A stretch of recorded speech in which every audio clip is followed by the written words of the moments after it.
So much, Melissa. Right. Thank you so much. We'll quickly go into the next session, which is a panel.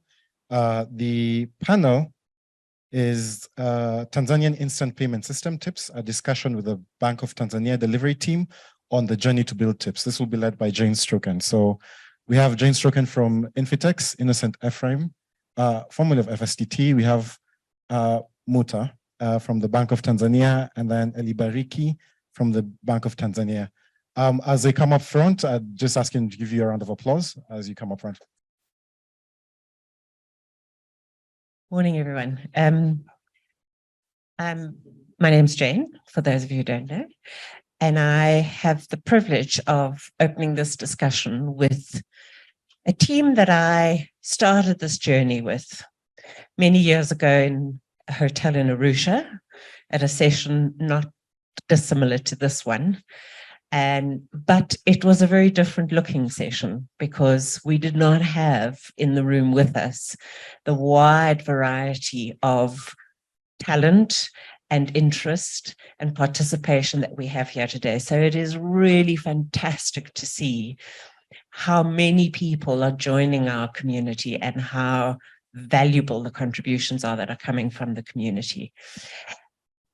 We wanted to do this discussion, my partner in crime, Innocent, and I, because we felt that it would be very useful to, first of all, recognize and honor the work that the TIPS team have done, which is groundbreaking in Tanzania with TIPS and the deployment of TIPS, and also to glean from them something that would facilitate the many people that are in this audience who don't know what the journey is like that they're about to embark on. And Innocent was talking about fabulous plans, fabulous ambitions, high-flying desires of what we want to do with our modular loop system, but it's got to start somewhere. And the TIPS team have had valuable experience in starting at the very bottom and hitting many roadblocks on the way and many stumbles on the way.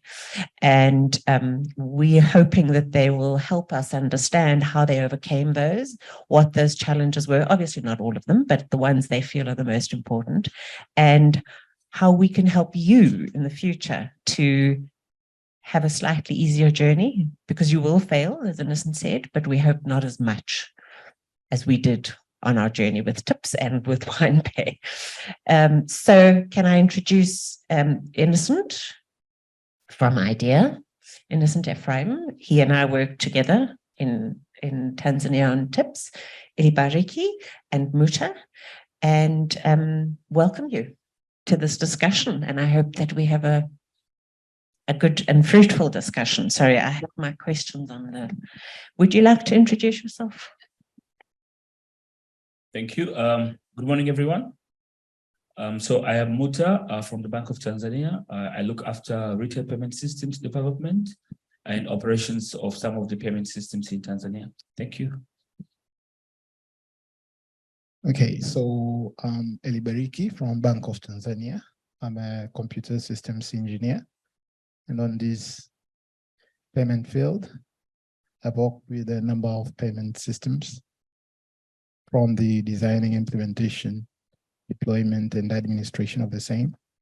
And particularly TIPS, I've been involved on mainly on the operation side of it. Maybe I should say that we streamline our implementation in categories. So I was actually leading the operation category of TIPS, which we will discuss, I think, today. So thank you. Good morning. My name is Innocent Ephraim, and I was lucky enough to work with the BOT team when they were implementing the TIPS program. Great, thank you. Muta, can we start with you? Could you go back to the beginning of your journey and reflect on the problems that necessitated the introduction of TIPS and the steps that you had to take on this journey, how they were for you, how they worked, how they didn't work. Thank you, Jane. I'd like to start with a bit of background regarding tips as well as payment operations within Tanzania. So as the central bank, we had demanded interoperability of all payment system providers in the country around 2014.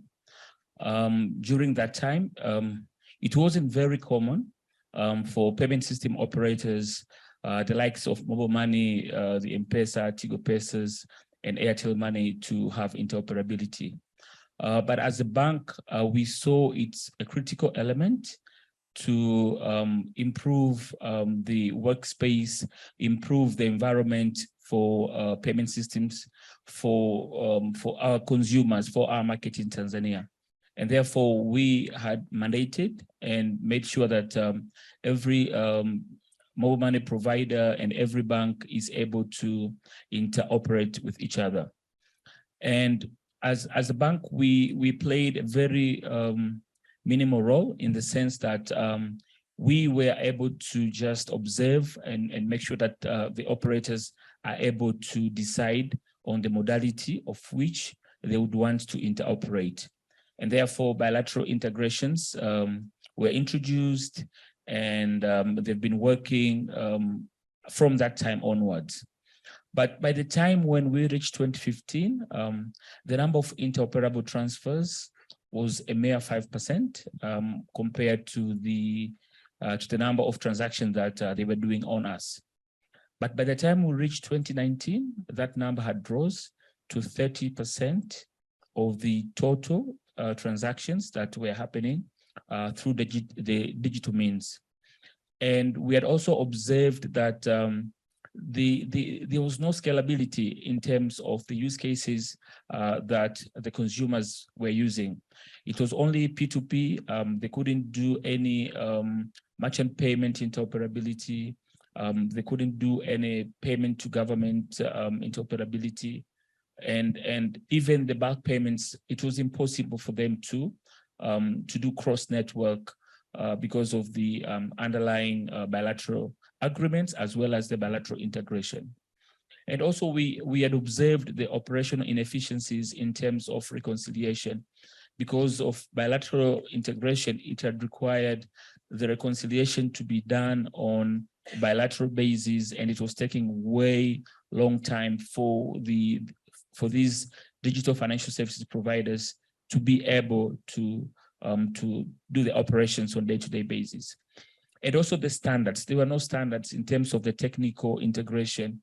It's like in Tanzania, we have more than 2 mobile money providers and over 45 banks. Therefore, you might find, you used to find that, well, one mobile money provider would have to speak and understand whatever API that is provided by their partners. And we saw this as a major challenge. And so we thought of doing a business case whereby we wanted to understand these challenges and the needs so as we'll be able to provide a better environment for that. So as part of the steps that we took, first we had started with a strategy looking at the payment system ecosystem at the bank in Tanzania generally, and see what we want to have in 10 years' time. And then we studied the needs of the market, the stakeholders, not only the electronic money issuers, but also the banks, as well as the government, to see what needs do they have in terms of digital payments. Are they planning to start collections and disbursement through the digital means? In that way, we were able to jot down and understand the needs of Tanzania. And therefore, once we decided to build the platform, we already knew that we are going to cater for these needs. And then we had to do some sort of exploration and deciding the approaches that we are going to use and the modalities that we are going to employ so as we are able to reach that goal. So we did that, and also we created a roadmap, a very big roadmap of where we were and where we wanted to reach by end of every phase that we had planned for implementation. And then we started the implementation. Thank you.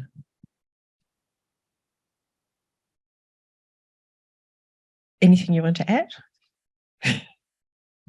No, I think it's great to hear it from the bank themselves on the journey they decided to take. And I think the one thing that Muta would, drive me to enjoy that journey was the fact that you guys did not walk this path yourself. You included the market, you included the players.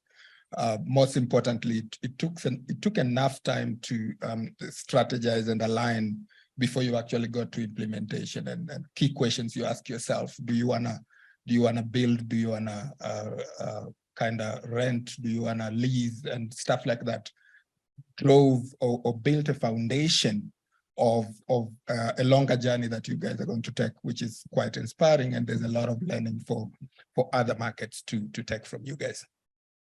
Great. Ellie, I want to jump to a question. Can you share the different challenges that you faced during the implementation that may have been prevented had you done things differently, and how differently? Okay, so thank you. Now, regarding the challenges that we kind of faced on this implementation, one of them that I could easily say is that the actual onboarding of the participants took longer than what we planned. So as he mentioned earlier, we have like more than 45 banks and a good number of MNOs. And as we detail on how we implemented, so we started with a few number of them as a pilot. Then we had a phase to onboard all of them. And we had timelines for this. And it actually took longer than what we planned. So that's a challenge, because it's a new thing. And as a hub, you don't have the customer that you want to serve.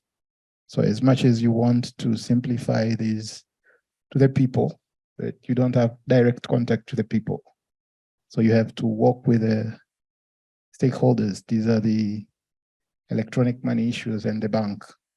You have to onboard them to the platform, them to use the platform. So you see now the benefit of a real-time payment system in the community. So that took longer than what we planned. And that was a challenge. Another challenge I could say is the adoption now of the new flows or new way of doing things. In a bigger market like ours, so everyone had his own way of doing things. Some of them were very advanced and they have automated their implementation. For example, the recall of funds, some of them already implemented the automation of it, and some of them were not in the automation because maybe their market was small, so they could handle whatever they could internally. But now, bringing them all together, we have to have a standard way of doing things. So for example, all of them had to implement an automated way of recalling fund, doing the reversal. So it's a challenge for some of them to adopt. It's a challenge for some of them to understand the flow. So you need to do several engagements. You need to give them time. They need to put it in their plans, put it in their budgets. So it takes longer time for some of them. Some of them are quick. But eventually you have all of them on board and things become more easy or more smooth.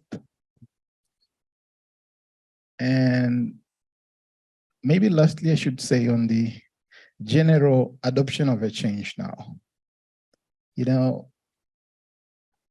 In our setup, so everyone had their own bilateral arrangements. So they actually had a working system. And now you tell them, you need to come to another system. And it kind of provides the same to what they have. Though there are advantages, there are additional value that they will get. But now adopting a change is something that's tricky. You have to You have to talk to them. You have to convince them. You have to win their goodwill to be in the system. Because for our side, we implemented at the regulator point. So we had the opportunity to say, force them. But that doesn't really work when you want to build something for the community, for everyone. So they need to own it. So we did several engagements to counter this challenge. Now in their discussions, they have to understand they have customer to take care of. We have a solution that we want to help the people, but now the people that you want to help, for them it's a customer and they have different motives to do with the customer. So you have to balance and see how you deal with all those and create a win-win situation where the customer is served and everyone enjoys their better service in their real-time payment. And those discussions, did they bear fruit in the end? Did Yeah. the people participate willingly? Did it work to get them involved?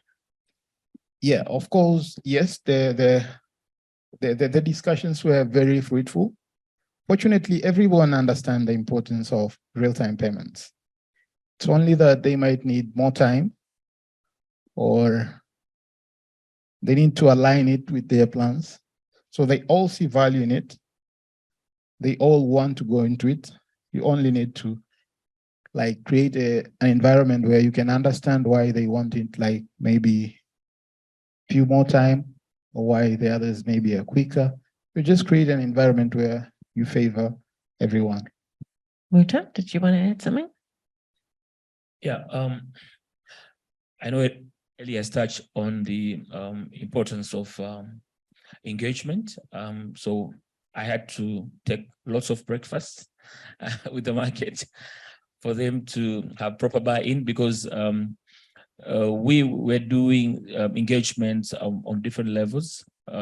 So as part of our stakeholder engagement plan was to do lots of meetings, also lots of one-to-one with individual institutions, but also one-to-one with the heads of these payment system providers. So we had to talk to them more, showing them the benefits, although they see the benefits, but how should they prioritize doing integration to tips rather than doing another integration or project that would provide them even more value or more benefit. So for them to be able to prioritize, really, it needed to have a strong engagement. And also, as Elbaric has pointed out as the challenge, you find that you've set in terms of plan that you're going to deliver from point A to point B, but the market, the stakeholders, really keen to see the deliverables that will be achieved at the end of the fourth phase, while you're still at the first phase.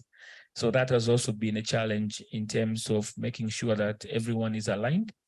As much as you do stakeholder engagement, telling them that, until the end of this phase, these are the expected deliverables. This is where we are going to be, but this is the bigger picture. And yet they wanted to see the benefits of the end of the last phase. I'm hearing two things that you're saying. One is that as the implementer, your timeline projections in the beginning are not accurate, because there is this whole process of engagement and bringing people on side that one just doesn't know about. So you learn that as you go along the way. And the other one is that understanding the benefit of the process is harder for the recipients, the participant organizations, because they have the end goal in mind as what they want. That's what they're interested in. And to persuade them to come on the journey and take each step and know that eventually they're going to get there is part of the challenge that you faced. Yeah. So just to wrap up, because I think we're heading close to the end of time. TIPS is considered one of the first national implementations of RTP. How would other countries and other implementations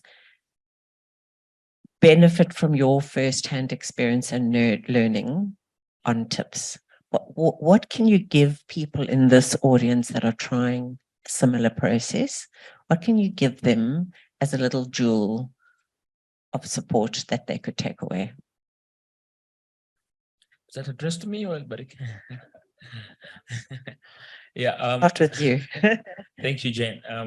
First of all, TIPS and the Bank of Tanzania, we are very open to sharing our experiences. We've been doing this not only for TIPS, but also for other initiatives that we've done at the bank, at the central bank, and at the country level. So we are very open. Secondly, we'll be here for the whole week.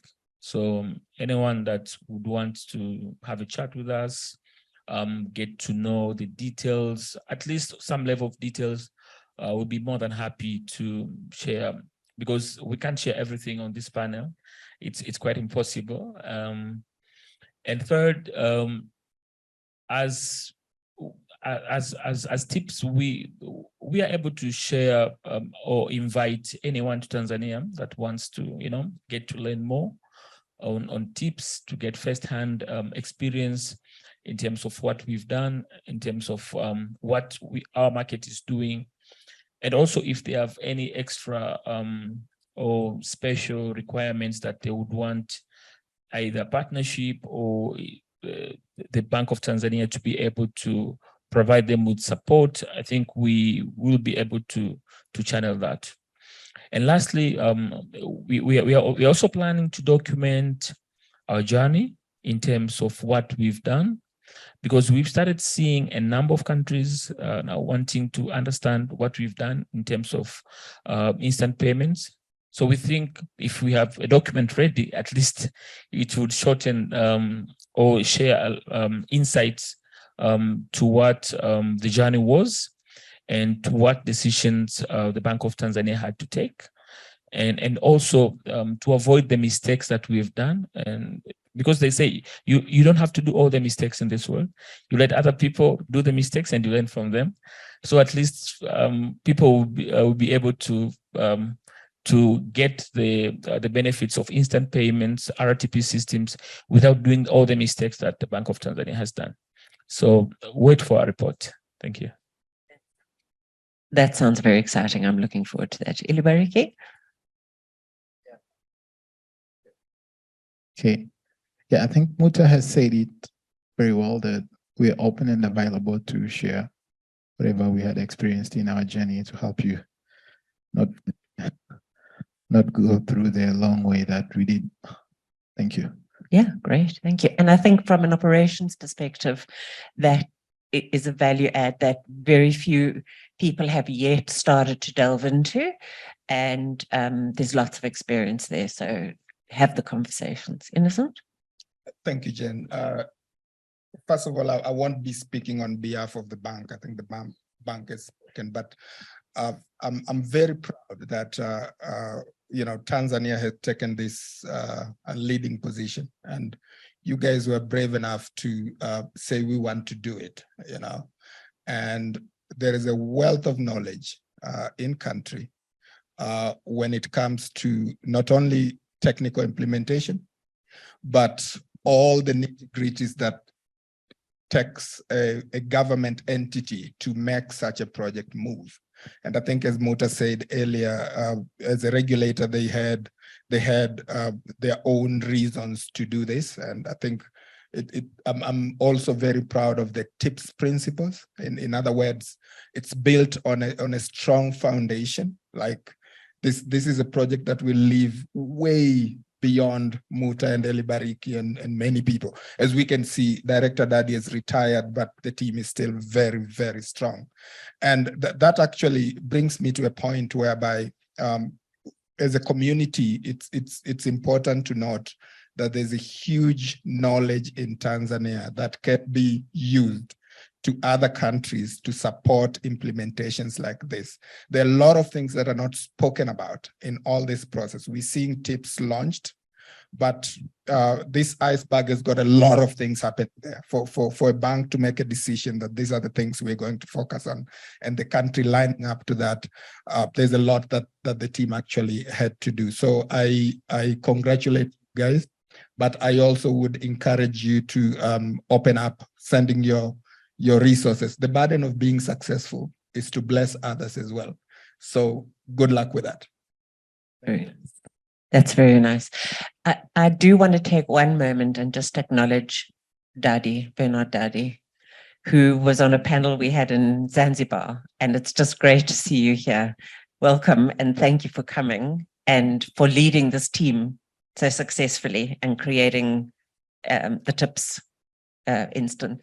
And I encourage everyone, and thank you all for listening. And I encourage you to take a few minutes and chat to Muta and Bernard and to Elibariki, because as Innocent said, there is a wealth of knowledge and a wealth of experience. And if you're going to fail, don't fail on the same things. Find something new to fail on and bring back that experience to us so that we don't fail on that thing. And I thank you all for listening and participating, and enjoy the rest of the conference.